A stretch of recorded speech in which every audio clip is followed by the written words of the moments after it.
আমরা সবাই মিলে আমাদের ভাই বোন শিশুদেরকে ওখানে মরার জন্য ছেড়ে দিয়েছি। এটাই সত্য কথা। এবং এর জন্য পুরা উম্মাকে জবাব দিতে হবে, পুরা উম্মাকেই জবাব দিতে হবে। সবচেয়ে বড় জবাব দিতে হবে আরবের নেতাদেরকে, আশপাশের যারা নেতা আছে এদেরকে, আরবের যে নেতারা আছে এদেরকে বিগত 70 বছর ধরে ওরা যা যা করেছে এর উত্তর দিতে হবে, জবাব দিতেই হবে, কোনো উপায় নাই। আমাদেরকেও দিতে হবে, প্রত্যেক রাষ্ট্রপ্রধানকে দেওয়া লাগবে, যে লিখতে পারতো লিখে নাই তাকে দেওয়া লাগবে, যে বলতে পারতো বলে নাই তাকেও দেওয়া লাগবে, যার অস্ত্র দেওয়ার ক্ষমতা ছিল দেয় নাই তাকেও বলা লাগবে, যার মিলিটারি পাওয়ার ছিল সে চাইলে ওখানে ইন্টারভেন করতে পারতো সে করে নাই তাকেও বলতে হবে। আর যারা ওদের সাথে আতাত করে বন্ধুত্ব করেছে এরা তো মুনাফিক, টাটকা মুনাফিক, পাক্কা মুনাফিক। এরাই তো তারা যারা কাফেরদের সাথে জাহান্নামের তলদেশে থাকবে, মুসলিমদেরকে বাদ দিয়ে মুনাফিক ইহুদি খ্রিস্টানদের সাথে বন্ধুত্ব করেছে। যে ইহুদি খ্রিস্টানরা আমাদের ভাই বোনদেরকে মেরে এক ঝাঁঝরা করে ফেলাচ্ছে, আমি ওর সাথে বন্ধুত্ব করতে পারি? কি বলে আপনাদের ইমান? আর এই কথাগুলো কি উগ্রবাদী কথা হয়ে গেল? না, এগুলো সত্যি কথা। আর সত্যি কথা বলার পরে কি হবে সেটা তো দেখার দরকার নেই, আল্লাহর কাছে আমাকে জবাব দিতে হবে, এটাই আমার ফিকির। তো যারা দোয়া করতে পারবে তারা যদি দোয়া না করে আল্লাহর কাছে জবাব দিতে হবে, যারা বলতে পারে যদি না বলে আল্লাহর কাছে অ্যান্সার দিতে হবে, যারা খাবার পাঠাতে পারতো তারা পাঠায় নাই আল্লাহর কাছে অ্যান্সার দিতে হবে। একটু ভেবে দেখেন না, আপনার যদি একটা বাচ্চা কখনো এমনি মারা যায় তাহলে আপনার কেমন লাগবে? আল্লাহ না করুক। একটা বাবার জন্য সবচেয়ে কষ্টের কোন সময়টা বলেন তো? নিজের সন্তানকে দাফন করা। আমরা তো কখনো করি নাই এটা, তা আমরা বুঝবো কিভাবে?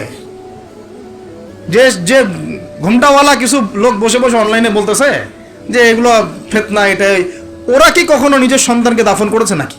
কখনো কষ্ট স্বীকার করেছে নাকি? কখনো রিমান্ডে গিয়েছে নাকি? মায়ের খেয়েছে নাকি? কখনো জেল খাটছে নাকি? ও তো সুখে আছে, 3 বেলা খাচ্ছে যাচ্ছে, মাশাআল্লাহ, সুখে শান্তিতে জীবনযাপন। ও কি বুঝবে উম্মার কষ্ট? ও কি বুঝবে বাচ্চাদের কষ্ট, এই মা বোনদের কষ্ট? আর আমরা সর্বোচ্চ বলতে পারতেছি ব্যাস, কিন্তু সচেতনতা তো তৈরি করা দরকার। আপনার ছেলে যদি বলে ওখানে কি হচ্ছে, ওকে বলা উচিত, বাবা ওখানে কিছু শয়তান আছে, যে শয়তানগুলা আমাদের নিরীহ বাচ্চাদেরকে মেরে ফেলছে। তুমি যখন বড় হবা তোমাকে আল্লাহ পাক সামর্থ্য দিলে তুমি শয়তানগুলোকে মেরে ফেলিয়ে। বাচ্চাকে শেখানো উচিত। ওরা 100 বছর থেকে ওদের বাচ্চাকে এগুলো শিখাইছে। ওরা 100 বছর থেকে ওদের বাচ্চাদেরকে শিখাইছে যে মুসলমানরা হচ্ছে পৃথিবীর সবচেয়ে জঘন্য প্রাণী। ওদেরকে যখনই দেখবা তখনই মারবা, ওদের সাথে শত্রুতা করা তোমার উপর ফরজ। এটা ওরা শিখাইছে ওদের বাচ্চাদেরকে। আমাকে বলেন, কোনো মানুষ, একটা সুস্থ স্বাভাবিক মানুষ হাসপাতালে বোমা ফেলতে পারে কিনা? বলেন। সে হোক ইহুদি বা খ্রিস্টান বা হিন্দু বা বৌদ্ধ বা মুসলিম, মুনাফিক, যেই হোক, কোনো মানুষ কি হাসপাতালে বোম ফেলতে পারে? কিভাবে ফেললো? তাহলে কি পরিমাণ ক্ষোভ তারা ভিতরে ভিতরে লালন করে আপনার কি বোঝার বাকি আছে? ওরা সুযোগ পাইলে একটাকেও ছাড়বে না, সবাইকে মেরে ফেলা। এই জন্য অল্প অল্প করে আগাচ্ছে, অল্প অল্প করে, আস্তে আস্তে। আমি এটা নিয়ে বিস্তারিত আলোচনা করছি বিগত প্রায় 1 মাস থেকে, আরো 5 বছর থেকে বলে আসতেছিলাম। লাস্ট 1 মাসে আপনারা দেখছেন এখন কি হচ্ছে। ধারাবাহিক এরকম সেশন আসবে ইনশাল্লাহ। আরো অনেক কথা আছে, কিভাবে এই জায়গা তারা আসলো, এটা 4টাখানি কথা না, বিশাল হিস্ট্রি। এমন অনেক সময় হয়েছে, এগুলো কিছুই না, এমন অনেক সময় হয়েছে 1 দফাতে 2.5 লক্ষ মানুষকে মেরেছে তারা ওই জায়গাতে, 1 দফাতে। 1940 সালের কথা বলছি, এক্স্যাক্টলি 1939 সালের জুলাইয়ের দিকের কথা, 1939 সালের দিকের কথা বলছি। ওই সময় এরা 2.5 লক্ষ মানুষকে মেরেছিল। 2.5 লক্ষ মানুষ আপনার কি মনে হয়? এভাবে যদি আমি পরিসংখ্যান দিতে থাকি এখানে আজকে 3টা-4টা বাজবে। আমার কাছে কিতাবও আছে রেডি করা, এবং ইনশাআল্লাহ আল্লাহ পাক চাইলে ওটা পাবলিশও হবে ইনশাআল্লাহ। তখন আপনারা বাসায় পড়ে নিয়েন, দেখেন কি হচ্ছে আসলে। তো মূল কথাটা হচ্ছে, ভাই আমি তো দোয়া করতে পারি, আমার তো করা উচিত, আমার ব্যথিত হওয়া উচিত, আমার কুনুতে নাজেলা পড়া উচিত। যদি আমার আরো বড় সামর্থ্য থাকতো অ্যাটলিস্ট ওখানে ত্রাণ পৌঁছানো উচিত ছিল, বা আরো যদি বড় ক্ষমতা আল্লাহ পাক আমাকে দিতেন তাহলে ওদের মুখের সামনে বলা উচিত ছিল এটা অন্যায়, জুলুম, এর প্রতিবাদে আমরা জাতিগতভাবে পাশে আছি ফিলিস্তিনিদের, এবং মুসলিম রাষ্ট্রগুলোর ঐক্যবদ্ধ হয়ে একটা ফোরাম গঠন করা উচিত ছিল এদের বিরুদ্ধে। কিসের শান্তি চুক্তি আর কিসের নেগোসিয়েশন? কোনো কথা আর বাকি আছে? এদের সাথে একটা ভাষাই বাকি আছে এখন, অস্ত্রের ভাষা, যুদ্ধের ভাষা। একটা ভাষাতেই কথা বলা বাকি আছে, আর কোনো ভাষাই নেই এদের সাথে কথা বলার। তুমি হাসপাতালে বোম ফেলে 600টা মুসলিম বাচ্চাকে হত্যা করে ফেলছো, তোমার সাথে কিসের কথা? একটা কথাই হতে পারে, সেটা হলো যুদ্ধের ভাষা, অথবা এই পুরো ভূমি থেকে তোমরা চলে যাবা পশ্চিমে। এটাই ছিল আমাদের ভাষা। কিন্তু বিগত ৭৫ বছর ধরে আমরা এগুলো করতে পারি না। একটা দুইটা বছর না রে ভাই, ৭৫ বছর ধরে আমরা এগুলো করতে পারি না। তো আমি এখানে গলা ফাটায়, আমার আবেগ ঝেড়েও কি লাভ হবে তাও জানি না। অ্যাটলিস্ট আমরা আমাদের জবাবটা তো আল্লাহর কাছে দেওয়া লাগবে। আল্লাহ পাক আপনার অপারগতাও জানেন, আপনার সামর্থ্যের সীমাও জানেন। আল্লাহ পাক দেখবেন এর মধ্যে থেকে আপনি কি করেছেন, দেখবেন কি না? তো এখন ভাই আমাদের কি এইসব মোবাইল, সেলফি, হাবি জাবি এগুলোই জীবন? না আমাদের কি চিন্তা করতে হবে? একটু চিন্তা করতে গেলে প্রথম সলিউশন পড়াশোনা করতে হবে, কোরআন পড়তে হবে। যে যাই বলুক কোরআন পড়লেই হয়ে যাবে, সেই হয়ে যাবে, সব কথা বাদ দেন, আপনি কোরআন পড়েন। যে যাই বলুক না কেন, আপনি কোরআন পড়তেই হবে, আপনাকে এর অনুবাদ আপনাকে পড়তেই হবে, তাফসির আপনাকে ঘাটতেই হবে, পাশাপাশি নবীর হাদিসগুলো আপনাকে পড়তে হবে। অবশ্যই কোনো না কোনো আলেমের সোহবতে থাকতে হবে। উদ্বাস্তুর মতো জীবনযাপন করবেন না এই 10 জন 20 জন সার্কেল নিয়ে। ওলামায়ে কেরামদের মধ্যে যারা হক্কানি ওলামায়ে কেরাম, তাদের কাছে এসে পরামর্শ করে চলাফেরা করবেন, যাতে আপনি বিভ্রান্তির শিকার না হন, পরামর্শ করতে পারেন। বাংলাদেশে কি আলেম ওলামার অভাব আছে? যত তাদের মধ্যে বিভক্তি থাক, যতই তারা একে অপরের সাথে কলুশনে থাক না কেন, যত দল থাক, তারপরেও আপনি ওলামায়ে কেরামের সাথেই থাকবেন। এবং হকপন্থী চিনে নিবেন। হকপন্থী আর মুনাফেক চেনার সবচেয়ে উপযুক্ত সময় কোনটা সেটাও বলে দিই। হকপন্থী ওলামায়ে কেরাম আর মুনাফেক যারা মুসলিম উম্মার ভিতরে কাজ করছে আমাদের মতো লেবাস পোশাকে, এটা চেনার, ফাইন্ড আউট করার সবচেয়ে শ্রেষ্ঠ সময় হচ্ছে উম্মার এই সংকটপূর্ণ সময়গুলা। উম্মার উপর যখন কোনো বিপদ আপদ, বালা মুসিবত, সংকট আসবে, আপনি এমনি বুঝতে পারবেন কারা মুনাফেক কারা হকের উপর আছে, যদি আপনার বিবেক থেকে থাকে, আপনার বুঝ থেকে থাকে। এরপরেও যদি না চিনতে পারেন, আপনি দাজ্জাল, অন্ধ, আপনি দাজ্জালের মতো এক চোখ অন্ধ। এই মাজলুমদের বিপক্ষেও বহু আলেম কথা বলে নাই, বাংলাদেশে বলে নাই। তা আপনাকে আমি আর কিভাবে চিনাবো, কিভাবে চোখে আঙ্গুল দিয়ে চিনাবো যে আসলে কারা হকপন্থী কারা বাতিলপন্থী? এটুকু তো আপনার দায়িত্ব চেনার। কিভাবে এভাবে তাদের সাথে আপনি নিজের জীবনটা নষ্ট করে ফেলতেছেন? সুবহানাল্লাহ। আল্লাহ পাক আপনাদেরকে হেফাজত করুন, সঠিক পথে রাখুন, ওলামায়ে কেরামের সোহবতে থাকবেন, হকপন্থী ওলামায়ে কেরাম। আর ভাই প্রতিদিন যে সুন্নাহগুলো আছে এগুলো আমল করেন, নিজের উপর একটা সংশোধন নিয়ে আসেন। আল্লাহ পাক ততক্ষণ পর্যন্ত আমাদেরকে বিজয় দিবেন না যতক্ষণ না আমরা পরিপূর্ণ ইসলামে প্রবেশ করতেছি। আর পরিপূর্ণ ইসলাম মানে কি শুধু জুমার নামাজ পড়া, শুধু ঈদের নামাজ পড়া? আমাকে বলেন, আপনারা তো জানেন সব কিছু। পরিপূর্ণ ইসলাম মানে কি? 5 ওয়াক্ত নামাজ তো আপনাকে পড়তে হবে। আল্লাহ যদি তৌফিক দেন, সামর্থ্য দেন, তাহাজ্জুদও পড়তে হবে, চেষ্টা করতে হবে, নফল আমল বাড়াই দিতে হবে, জিকির আজগার, তেলাওয়াত, তাসবিহ, তাহলিল বাড়াই দিতে হবে, আল্লাহর কাছে কান্নাকাটি বাড়াইতে হবে, ফিতনা থেকে দূরে আসার চেষ্টা করতে হবে, এই জগতের মোহ ছাড়তে হবে। যতটুকুতে আমার জীবন চলে যায় বাস এতটুকুতেই। আমি এইভাবেও বলতেছি আপনাদেরকে এখন সরাসরি, নিজেদের আপনজনদের মধ্যে, পরিবারের মধ্যে, বংশের মধ্যে কেউ যদি আপনাকে দিনের পথে চলতে বাধা প্রদান করে, ফিতনা সৃষ্টি করে, আপনি তার থেকেও নিজেকে সরে রাখবেন। কারণ দিন আপনার, জীবন আপনার, মানে দিন আমার, জীবন আমার, ইহকাল আমার, পরকাল আমার, জবাব আমার। আমার অন্য কারো দ্বারা প্রভাবিত হয়ে দিন নষ্ট করা যাবে না, যাবে? অনেক সময় হয় না, আমাদের বংশে, পরিবারে, কাছের অনেক মানুষ আপনাকে দিনের পথে চলার ক্ষেত্রে প্রতিবন্ধকতা সৃষ্টি করতেছে। আমি বলতেছি না ওদের সাথে আপনি সম্পর্ক নষ্ট করে দেন, কাট অফ হয়ে যান, এটা বলতেছি না। বলতেছি আপনি ইসলামিক দূরত্ব মেনটেন করেন, আপনি নিজেকে নিয়ে থাকেন, আপনি আল্লাহকে নিয়ে থাকেন। এক আল্লাহই আপনার জন্য যথেষ্ট, ইনশাআল্লাহ। কাউকে লাগবে না, ইনশাআল্লাহ। কেউ যদি না থাকে, এক আল্লাহই আপনার আমার জন্য যথেষ্ট। এটা কি বিশ্বাস করেন কিনা? এই আল্লাহ পাকই আমাদেরকে বাঁচিয়ে রাখছেন, আল্লাহ পাকের হাতেই আমাদের জীবন, আল্লাহ পাকই আমাদেরকে খাওয়ান। আল্লাহ থাকলে কিচ্ছু লাগে না। আর যারা আল্লাহ নাই, সারা দুনিয়া মিলেও তাকে সুখ দিতে পারবে না, তার কিছুই করতে পারবে না। এখন আসলে আমাদের সাথে আল্লাহ আছে কি না একটু নিজেরাই বুঝতে পারবো। আসলে আল্লাহ পাকের সাথে আমার সম্পর্ক কেমন? আল্লাহ বলে ডাকলে বা আল্লাহর কাছে দোয়া করলে কি আমার ভিতরে কোনো অনুভূতি আসে কি না? রাসূল সাল্লাল্লাহু আলাইহি ওয়াসাল্লামের নাম আসলে আমার ভিতরে কোনো অনুভূতি আসে কি না? বুঝবেন ইনশাআল্লাহ, এটা আপনার আস্তে আস্তে বুঝে যাবেন। তাহলে নিজের তাজকিয়ার দিকে ফোকাস করেন, এবং তাজকিয়া অর্জন করার জন্য অবশ্যই সোহবত লাগে। যারা আত্মশুদ্ধিতে পরিপূর্ণ মানুষ, এই মানুষগুলোর সাথে পরামর্শ করে চলবেন। আর নিজের দিন পালন করেন, দিনটাকে আর বিভক্ত হতে দিবেন না। যারাই বিভক্তির দিকে নিয়ে যায় এদেরকে বয়কট করবেন, মিশবেনই না এদের সাথে। বরং আমি বলছি, বাংলাদেশে এমনিই তো শত শত দল হয়ে গেছে, এখন আপনি নিউট্রাল থাকবেন, নিজেকে বায়াসড করবেন না, নিউট্রাল থাকবেন। নিউট্রাল মানে নিরপেক্ষ। নিরপেক্ষ থেকে আপনি দেখবেন যে আসলে কার মধ্যে হকটা বেশি আছে। এরপর আপনার বুঝ অনুযায়ী কোরআন সুন্নাহর সাথে মিলিয়ে ওলামায়ে কেরামের পরামর্শে যেদিকে তারা আপনাকে হেদায়েতের পথে নিয়ে যাবেন সেই পথে আপনি চলেন, ইনশাআল্লাহ আপনি ঠিক পথে থাকবেন। এই জন্য আমি একা একা থাকতে নিষেধ করি। ওলামায়ে কেরামদের সাথে পরামর্শ করে চলবেন এবং ঐক্যবদ্ধ জীবনযাপন করবেন। আর কিছু ভাইয়ের মধ্যে যদি খারাপ কিছু থাকে তাদেরকে একদম আন্ডার এস্টিমেট করে ধুয়ে রেখে দেওয়ার দরকার নেই।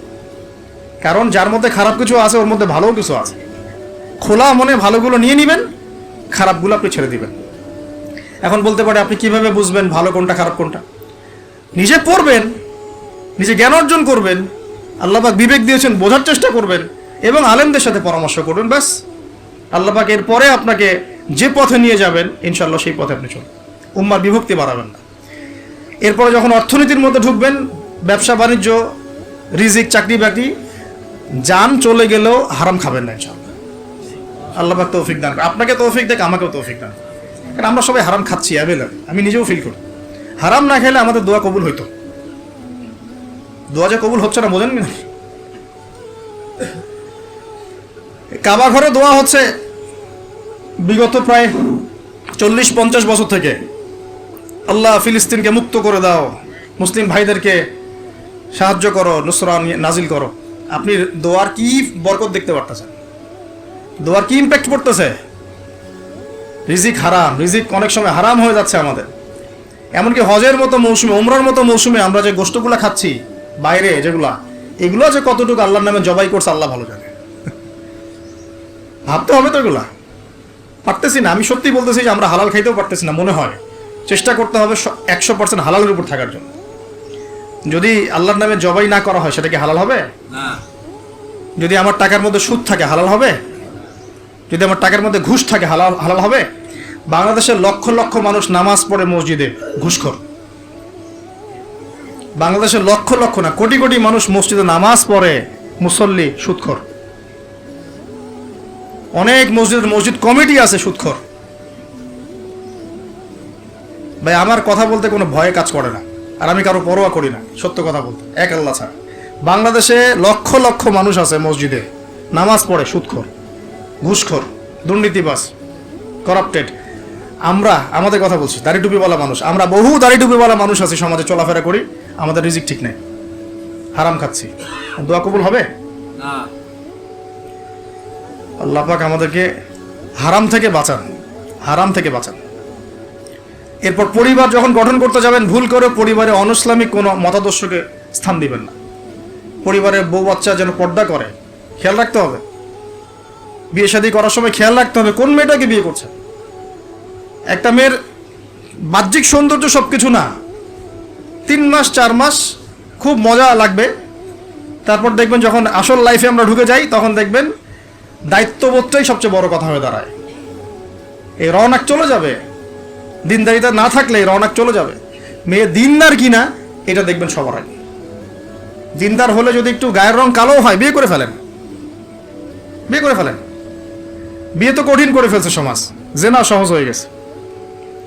মোস্তফা কামাল আতাতুর্ক যখন ক্ষমতায় আসছিল না, আমি সংবিধান চেক করলাম আজকে পড়তে পড়তে এক জায়গায়, ওই সময়কার সংবিধান তুরস্কের। মোস্তফা কামাল আতাতুর্ক যখন 1918 সালের পরে ক্ষমতায় আসছে, ওকে তো ক্ষমতায় বসাইছে ব্রিটেন। এ তো জানেন হিস্ট্রিটা, আপনারা অনেকে জানেন যারা পড়াশোনা করেন। তো ওর সংবিধানে লিখেছে যে একাধিক বিয়ে করা হারাম, আর অমুসলিম নারীকে বিয়ে করাও বৈধ। সব উল্টাই দিছে। তা আমাদের সমাজে এখন ওইরকম চিত্র দেখা যাচ্ছে যে আপনি 17 বছরে বিয়ে করতে পারবেন না, 17 বছরে আপনি জেনা করছেন।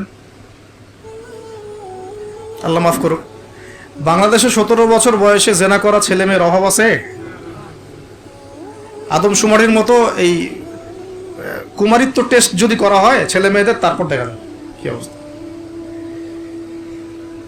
তো বিয়েটাকে সহজ করা উচিত।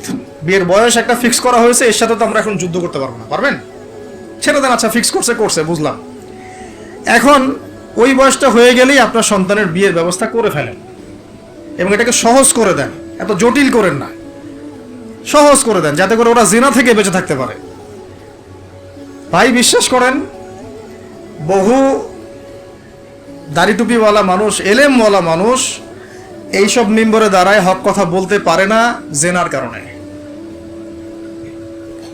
জেনার কারণে এই যে আমরা চলাফেরা করতেছি না, চোখের জেনা তো হচ্ছে অ্যাভেলেবেল, অনেক সময় মনেরও জেনা হয়ে যাচ্ছে।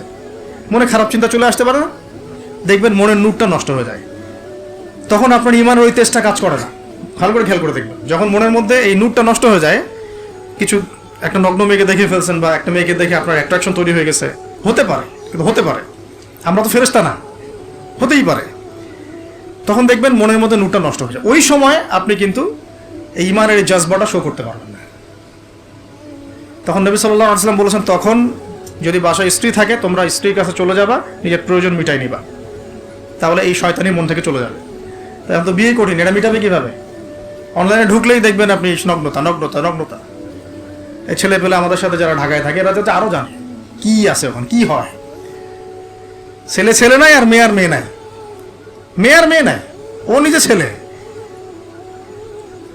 একটা মেয়ের যে চরিত্র খারাপ এটা বোঝার জন্য এতটুকু যথেষ্ট যে ও মোটর সাইকেলের পিছনে বসছে কিভাবে এটা দেখবেন। খালি একটা আপনার শালীন দিনদার স্ত্রীকে নিয়ে যদি আপনি মোটর সাইকেলে জানো, দেখবেন তার বসার ধরনটা কেমন, আর যাদের সাথে যে ফ্রি মিক্সিং এ প্রেম প্রীতির সম্পর্ক করে এদের বসার ধরনটা কেমন। বসাই আপনাকে বলে দেবে কত বড় বেয়াদব, কত বড় আদবহীন বেহায়া একটা মানুষ। আমার কথা ইশারা দিচ্ছি, সব তো বলা যাবে না।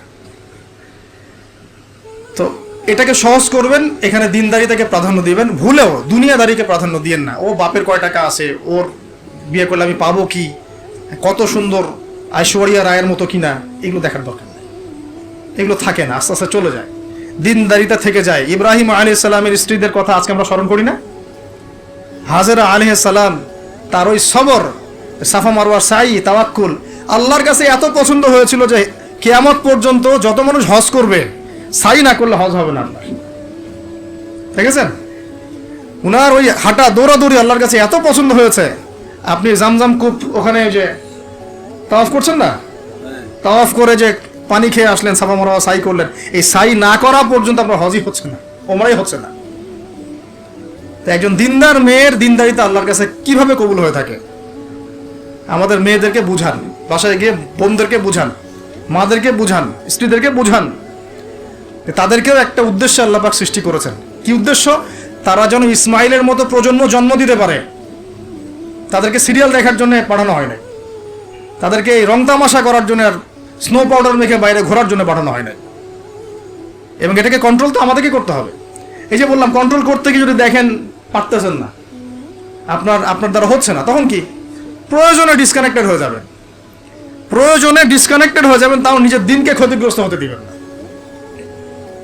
কিছু করার নাই তো, চেষ্টার উপর চেষ্টা করে যাচ্ছেন আপনি 10 বছর, 15 বছর, 5 বছর, 7 বছর, কোনো রেজাল্ট পাচ্ছেন না। এখন আপনি কি করবেন? দিন ছেড়ে দেবেন? আপনিও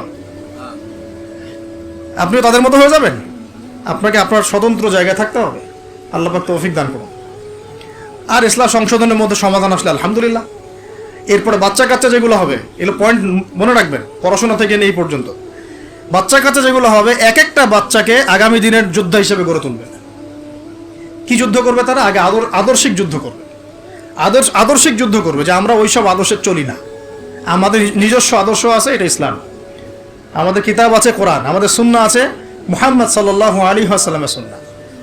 এরা বৈষয়িক শিক্ষাও শিক্ষিত হবে, ইসলামিক শিক্ষাও শিক্ষিত হবে ইনশাআল্লাহ। এরপরে এদের দ্বারা ইনশাআল্লাহ এমন জেনারেশন আমরা গড়ে তুলব, যে জেনারেশন আগামী দিনে ইসলামের পতাকা বহন করবে ইনশাআল্লাহ। আমরা যেটা পারি নাই, চেষ্টা চালাবো, আমাদের বাচ্চাদেরকে গড়ে তুলবো ইনশাআল্লাহ। পারা যাবে না? আল্লাহ পাক আমাদেরকে এই সব উদ্দেশ্যে দুনিয়াতে পাঠাইছে। এভাবে ইনশাআল্লাহ আমরা এলেম অর্জন, তাসকিয়া অর্জন, আমল বাড়িয়ে দেওয়া, হালাল খাওয়া, পরিবার গঠন করা, প্রজন্ম গঠন করা, এই কাজগুলো করতে করতে করতে আমরা আগাবো ইনশাআল্লাহ। এবং এখন যা চলছে এই ফিতনাগুলো থেকে আমরা নিজেদেরকে দূরে রাখার চেষ্টা করব। আর যেখানে যেখানে যেখানে মুসলিমদের এগেইনস্টে এই কাফের, মুশরিক, জালেম, মুনাফিকরা পদক্ষেপ নেবে, আমরা আমাদের সাধ্যমতো এটাকে প্রতিহত করবো ইনশাআল্লাহ। হয় জবান দিয়ে প্রতিহত করব, নাহলে লিখে প্রতিহত করব, নাহলে কোনো সাহায্য করে প্রতিহত করব, নাহলে অ্যাটলিস্ট দোয়া করে প্রতিহত করব। কিছুই নাই, কমপক্ষে কি করবেন? দোয়া করবেন। কিছু নাই, কমপক্ষে দোয়া করবেন। কিন্তু কোনো অবস্থাতেই আত্মসমর্পণ করবেন না এদের সাথে। ওদের সামনে কোনো অবস্থাতেই জালেমের সামনে হাঁটু গেড়ে দিবেন না। মাথা উঁচু করে বাঁচবো ইনশাল্লাহ, মাথা উঁচু করে মরবো ইনশাল্লাহ।